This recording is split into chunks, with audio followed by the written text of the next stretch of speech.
I'm going back to our agenda. I've been looking at everything seems to be very critical that's on it. So I guess we'll just go through it as best that we can. Agenda item number 8. Camille, I believe you're taking point on this, and it seems like in my civic clerk, I didn't see a memo on it, but I did read through it and I could figure out exactly what's being done here. So, Camille, are you ready? Yes, thank you, Chair Hunt. This is an actionable item, by the way. Yes, so. I believe there was a memo with some motions. I don't know if it's just civic clerk. I see them.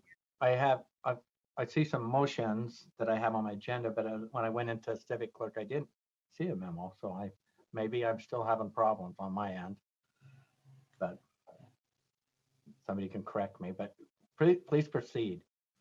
Thank you, Chair Huntsman. I'm Camille Sheik. I'm an education specialist, and I oversee the 21st Century Community Learning Center grant, or we call it 21st Century because that's a rather long name. So this is part of the title funding through the Department of Education, and it's focused on after school programs. So it's a competitive process, and after school programs so it's open to local education agencies and community-based organizations to develop these after school programs to fit their community needs with an emphasis on academic enrichment.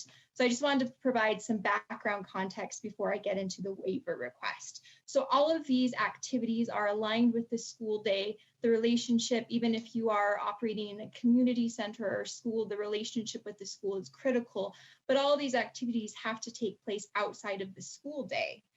So it can be before school, after school, during the summer, and typically there's been a clear line with that, but with the pandemic and all of the hybrid schedules or A and B day schedules and kind of going on and off quarantine, it's created some issues for after school programs because these particular programs have to operate outside of the school day. So the Department of Education is allowing state education agencies to submit a waiver for this particular requirement of operating outside of the school day. So the waiver would allow these funded programs to provide supplemental activities like academic enrichment when school is in session, but students aren't receiving the in-person instruction. So working with your school community to still support these students, all of the other grant requirements would still apply. So the waiver process includes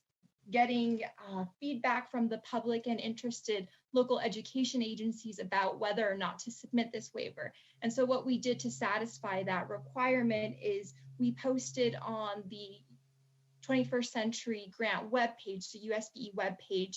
I created a public feedback form through Qualtrics to collect the feedback. So we posted it there. We also sent out an email to all of our 21st Century grantees that this is a waiver option for them to provide feedback, and Deputy Superintendent Norman also sent an email out to all of the local education agency heads about the waiver and information about this grant program. So we completed that. We kept public feedback open for a period of 4 weeks. I reviewed all of the feedback and I did post it in Civic Clerk. All of the feedback did support the submission of the waiver because it would allow needed flexibility for these after school programs to work in coordination with the school day and the staff and the teachers to still provide after school programming. And there is a template. So there's a template the Department of Education provided, a very clean, simple template. If the board decides to approve the submission of the waiver, there is a template we can utilize and where we can document that we did collect public feedback that we heard from our grantees, our LEA community, and the public in general.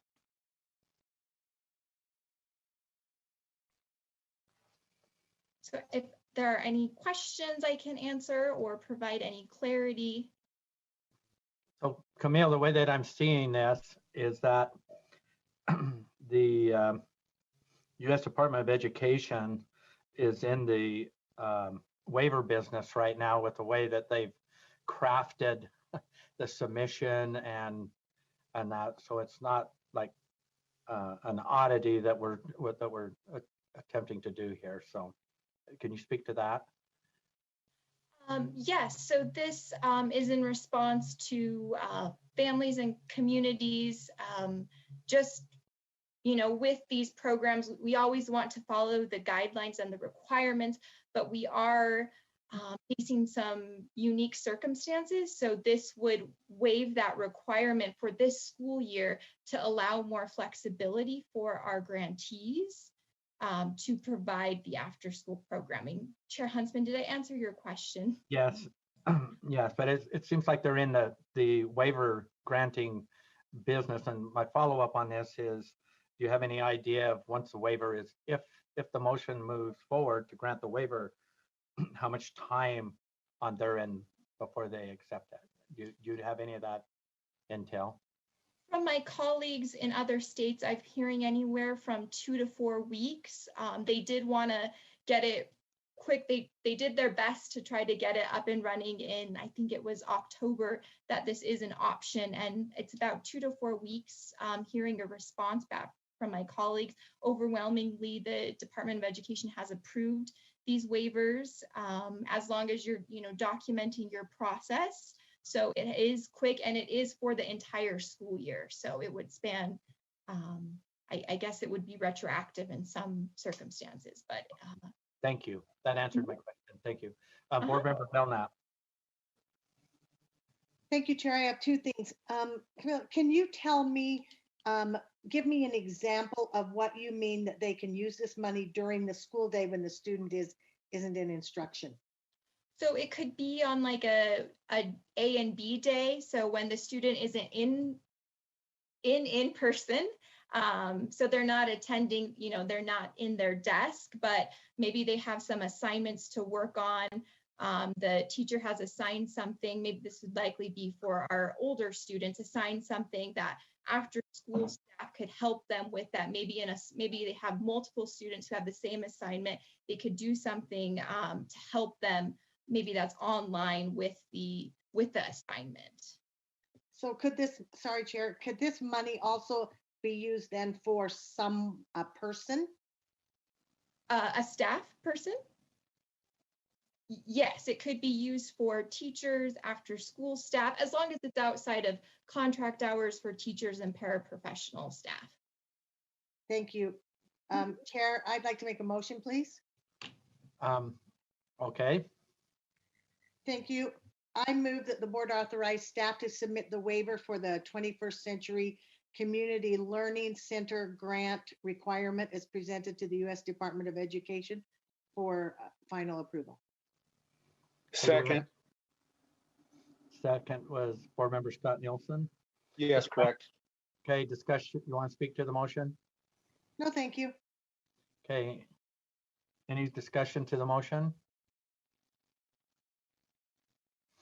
Seeing none, the motion before the board is that the board authorize staff to submit the waiver for the 21st Century Community Learning Center grant requirement as presented to the U.S. Department of Education for final approval.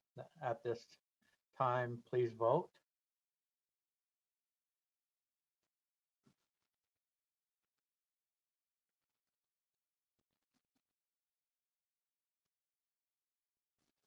Voting is complete, and the motion passes unanimously. Thank you.